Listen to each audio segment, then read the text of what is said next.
একটা তো লড়াই দেখছেন প্রকাশ্য কুফরির সাথে তাওহীদের লড়াই, একটা লড়াই দেখছেন না, প্রকাশ্য কুফরির সাথে কিসের লড়াই? তাওহীদের। সামনে একটা লড়াই দেখবেন মডারেট ইসলামের সাথে প্রকৃত ইসলামের লড়াই। নতুন একটা ব্যাটল দেখবেন সমাজের মধ্যে চলবে, কথায় কলমে, টকশোতে, ময়দানে, ওয়াজ মাহফিলে, সব জায়গায় দেখবেন একটা নতুন ব্যাটল সামনে আসবে। মডারেট ইসলাম মানে সুশীল মার্কা ইসলাম, বুঝেন নাই? সুশীল মার্কা পশ্চিমা আদলের এক ইসলাম, পশ্চিমাদের সন্তুষ্টি মানে সাধনকারী ইসলাম, এবং যে ইসলামটাকে ওরা প্রমোট করবে, এর সাথে একটা লড়াই দেখা যাবে যারা নবী মুহাম্মদ সাল্লাল্লাহু আলাইহি ওয়াসাল্লাম এবং সাহাবীদের সেই সিরাতের আদলের ইসলাম মানে, এইটার সাথে একটা কনফ্লিক্ট সামনে দেখবেন আপনারা, দেখে নিয়েন ইনশাআল্লাহ। কারণ আমরা খুব গভীরভাবে অবজার্ভ করছি বিষয়গুলো, যে যারা এতদিন পর্যন্ত সুযোগ সন্ধানী ছিলেন তারা এখন মডারেট ইসলামের দীক্ষায় দীক্ষিত হচ্ছেন। এই ইসলাম দিয়ে আল্লাহর জমিনে দিন কায়েম হবে না। ইসলামে আল্লাহর জমিনে দিন কায়েম করতে হলে সাহাবীদের ইসলাম নিয়ে আসতে হবে বাংলার জমিনে। আর সাহাবীদের ইসলাম শুধু আমর বিল মারুফের ইসলাম ছিল না, এখানে নাহি আনিল মুনকারও ছিল। মানে আপনারা হয়তো বোঝেন নাই, মানে শুধু সৎ কাজে আদেশের ইসলাম ছিল না, বরং অসৎ কাজে নিষেধের ইসলামও ছিল। শুধুমাত্র আমরা ভালো ভালো কথা বলবো, অন্যায় নিষেধ করব না, শুধুমাত্র তাবলীগের কথা বলবো, আল্লাহর জমিনে দিন কায়েমের কথা বলবো না, প্রয়োজনে আমরা জুলুমের বিরুদ্ধে দাঁড়িয়ে যাব না, জালেমের বিরুদ্ধে প্রতিবাদ করব না, এইরকম ইসলাম, এইরকম মানহাজ দিয়ে আপনি বাংলাদেশের জমিনে দিন কায়েম করতে পারবেন। এখন কথা হচ্ছে, আমি অনেক গভীরে চলে যাচ্ছি। যুবক ভাইদেরকে বলছিলাম যে নামাজের সাথে তেলাওয়াত ধরে রাখেন, আজকার ধরে রাখেন, ওলামা ইকরামের সোহবত ধরে রাখেন, এবং প্রকৃত ইসলাম আর এই প্রোটেস্ট্যান্ট ভার্সন অফ ইসলাম, মডারেট ইসলাম, এর পার্থক্য বোঝার চেষ্টা করবেন। ইসলাম শিখবেন আল্লাহ, তার রাসূল এবং সাহাবীদের কাছ থেকে। ইসলাম আমাকে পশ্চিমাদের কাছ থেকে শিখতে হবে না, ভারতের কাছ থেকে শিখতে হবে না, এই সুশীলদের কাছ থেকে শিখতে হবে না, এই মোনাফেক মার্কা বুদ্ধিজীবীদের কাছ থেকে শিখতে হবে না। ইসলাম শিখবো কোত্থেকে? সাহাবীদের কাছ থেকে। কাদের কাছ থেকে? এবং সিরাত থেকে আমি দলিল নিব। কোত্থেকে দলিল নিব? সিরাত থেকে, কোরআন থেকে এবং সুন্নাহ থেকে আমি দলিল নিব, আমি পশ্চিমাদের থেকে দলিল নিব না। একটা বিষয়ে স্পষ্ট মনে রাখবেন, ওরা যে ইসলামটাকে প্রমোট করবে নিঃসন্দেহে সেই ইসলামের মধ্যে আব্দুল্লাহ বিন উবাইয়ের একটা মানহাজ থাকবে।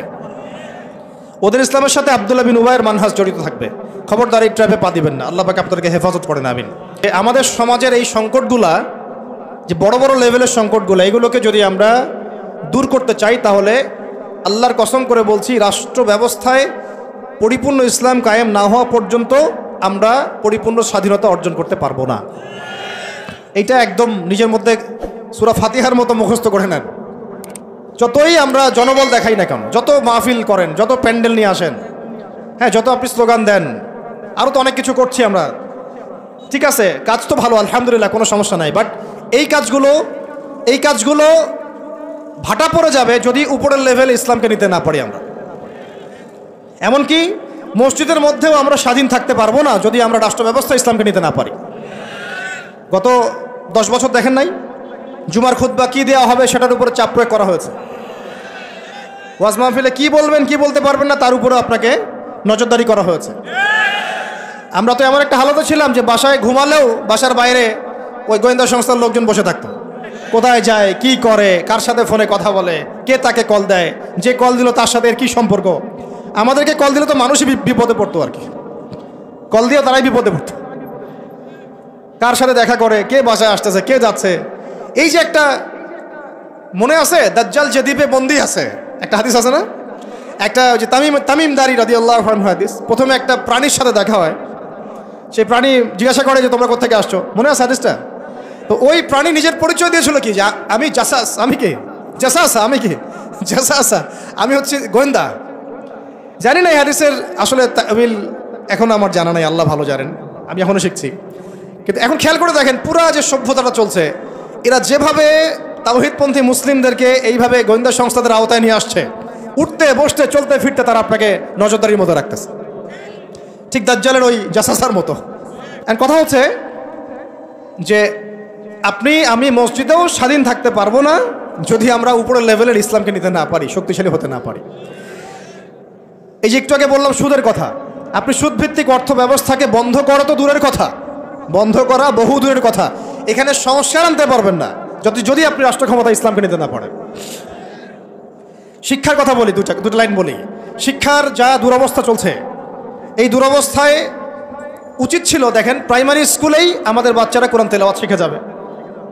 আপনি লক্ষ লক্ষ প্রাইমারি স্কুলের বাচ্চাদেরকে একটা জায়গায় বসান, তাদের মধ্যে 90% কোরআন তেলাওয়াত করতে পারে না। হাই স্কুলের বাচ্চারা পারে না, কলেজের বাচ্চারা পারে না, ইউনিভার্সিটির ছেলেরা পারে না, অনার্স মাস্টার্সের ছেলেরাও পারে না। তাদেরকে যারা শিক্ষা দেয় শিক্ষক মণ্ডলী, তারাও 80% কোরআন তেলাওয়াত করতে পারে না। একটা দেশের শিক্ষা কমিশন কোরআন তেলাওয়াত করতে পারে না। একটা দেশের এমপি মন্ত্রী আমলারা কোরআন তেলাওয়াত করতে পারে না।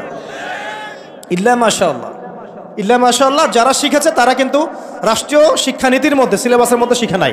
তারা শিখেছে কোনো ওস্তাদের কাছে, হয় কোনো মক্তবে, না হলে মাদ্রাসায়। তাহলে একটা মুসলিম প্রধান রাষ্ট্রে শিক্ষা ব্যবস্থার মধ্যে কোরআন বাধ্যতামূলক নাই। তাহলে আমরা শিক্ষার মধ্যে কোরআনের ইসলামের কি দ্বৈনতা বুঝতে অসুবিধা আছে? এই সংকট কিভাবে দূর করবেন যদি আপনি ইসলামকে রাষ্ট্র ব্যবস্থায় না নেন? দাবি করলাম, আন্দোলন করলাম, মানববন্ধন করলাম, আপনাদের কি মনে হয় তারা চেঞ্জ করে দিবে? কখনোই করবে না। হয়তো বলবে ঠিক আছে, আচ্ছা ঠিক আছে, আমরা 10টা সূরা দিয়ে দিলাম পড়ুক, 20টা সূরা দিয়ে দিলাম পড়ুক, এক পারা দিলাম মুখস্থ করুক, সর্বোচ্চ দিল ধরেন। কিন্তু আমরা জানি যে এগুলো দিয়ে সাহাবাওয়ালা সেই জজবা, সেই ইমান, সেই দাওয়াত, সেই জিহাদ, সেই একামতের দিন সম্ভব না। এগুলো জাস্ট আইওয়াশ শোডাউন করা মানুষকে। জ্ঞান, ইসলামের জ্ঞান যে এত যে গভীর, মানে আমরা এখন যেটা অনুভব করি যে আমরা এই সাগরের কিনারায় দাঁড়িয়ে আছি, এখনও সাগরে নামা তো দূরের কথা, আমরা পাও ভিজাইনি এখন। এটা হলো দ্বীন ইসলামের জ্ঞানের গভীরতা। আর আমাদের 90% মুসলিমের কান্ট্রি, এখানে শিক্ষা ব্যবস্থায় ইসলাম নাই। কোরআন বাধ্যতামূলক না, হাদিস 100টা বাধ্যতামূলক না।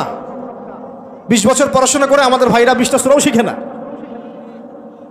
এখানে ইংরেজি বাধ্যতামূলক, সায়েন্স বাধ্যতামূলক, ম্যাথামেটিক্স বাধ্যতামূলক। আর কি বলবো, বিসিএস ক্যাডার হচ্ছে কোরআন ছাড়াই। সিরাত, নবী সাল্লাল্লাহু আলাইহি ওয়াসাল্লামের জীবনী, যে নবীকে চিনে না সে আল্লাহকে চিনবে কিভাবে? সেই সিরাত আমাদের সিলেবাসে নাই। আপনি দাঁড়ান, একজন দাঁড়ায় বলেন তো যে 20 বছর পড়াশোনা করেছেন, আপনার সিলেবাসে সিরাত ছিল? একটা বই খতামুল আম্বিয়া, সিরাতে খতামুল আম্বিয়া, পাতলা এতটুকু বই, সিরাতে খতামুল আম্বিয়া, মুফতি মোহাম্মদ শফি রাহমাহুল্লাহ লিখেছেন, এতটুকু বই। এই বইটাও কি পড়াইছে? তাহলে একটা দেশের শিক্ষা কমিশন কি করছে আসলে? এদেশের কোটি কোটি ছেলে, কোটি কোটি মেয়ে, কোটি কোটি শিশু কোরআনবিহীনভাবে শিখছে, হাদিসবিহীন শিক্ষা শিখছে, সিরাতবিহীন শিক্ষা শিখছে, ইসলামের ইতিহাস নাই, আকিদা তো বহুদূরের কথা, ফরজে আইনেরও কোনো পড়াশোনা নাই। কিন্তু এখানে আপনি শরীফও পাবেন, আরও কত কি পাবেন, এগুলো না হয় নাইবা বললাম, বলতেও খারাপ লাগে। উন্মুক্ত যৌন চর্চা ওখানে পড়ানো হচ্ছে, যৌন শিক্ষার নামে উন্মুক্ত ফ্রি সেক্সের দীক্ষা দেওয়া হয় নাই। এখন কতটুকু সংস্কার হচ্ছে আমি জানি না, নতুন করে আমি বই ঘাটি নাই। আগে 20-30 বছর আগে যাও ইসলামের কিছু ছিল, গদ্য পদ্য উপন্যাস কিছু ছিল, এগুলো আস্তে আস্তে সব উঠায় দেওয়া হয়েছে।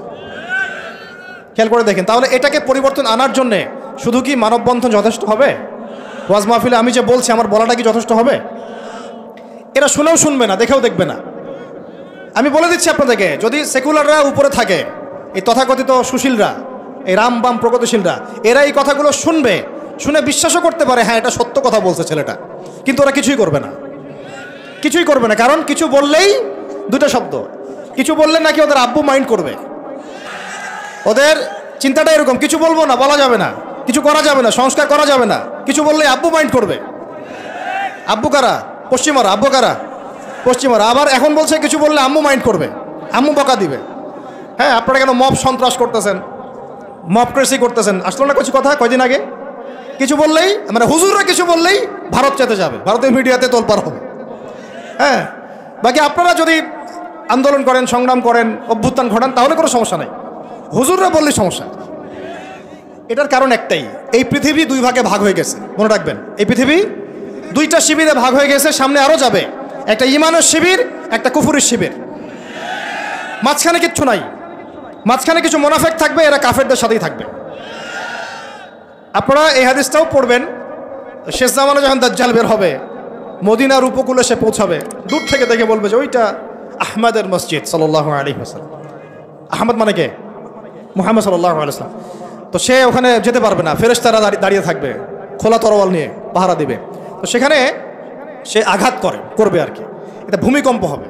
ওই ভূমিকম্প যখন হবে, ওই ভূমিকম্পতে মদিনার মধ্যে থাকা যত মুনাফিক এগুলো বের হয়ে দাজ্জালের বাহিনীতে যোগ দিবে।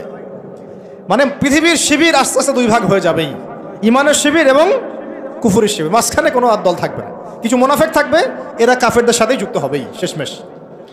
কথা হচ্ছে ভাই, মূল কথা একটাই, এই যে অর্থনৈতিক সংস্কারের কথা বললাম আর শিক্ষা সংস্কারের কয়েকটা উদাহরণ দিলাম, শিক্ষার এই দৈন্যতা, দুরবস্থা, 20টা বছর 30টা বছর আপনার জীবন থেকে কেড়ে নেওয়া হলো একটা চাকরির সুরসুর দিয়ে, একটা শিক্ষিত হবেন সার্টিফিকেটের একটা কলা ঝুলাই দিয়ে আপনার জীবন থেকে 20 বছর নিয়ে নেওয়া হয়েছে। এই 20 বছরে আপনি কিচ্ছু শিখতে পারেননি ইসলামের, কিন্তু এই 20 বছর কিন্তু জীবন আর ফিরে আসবে না।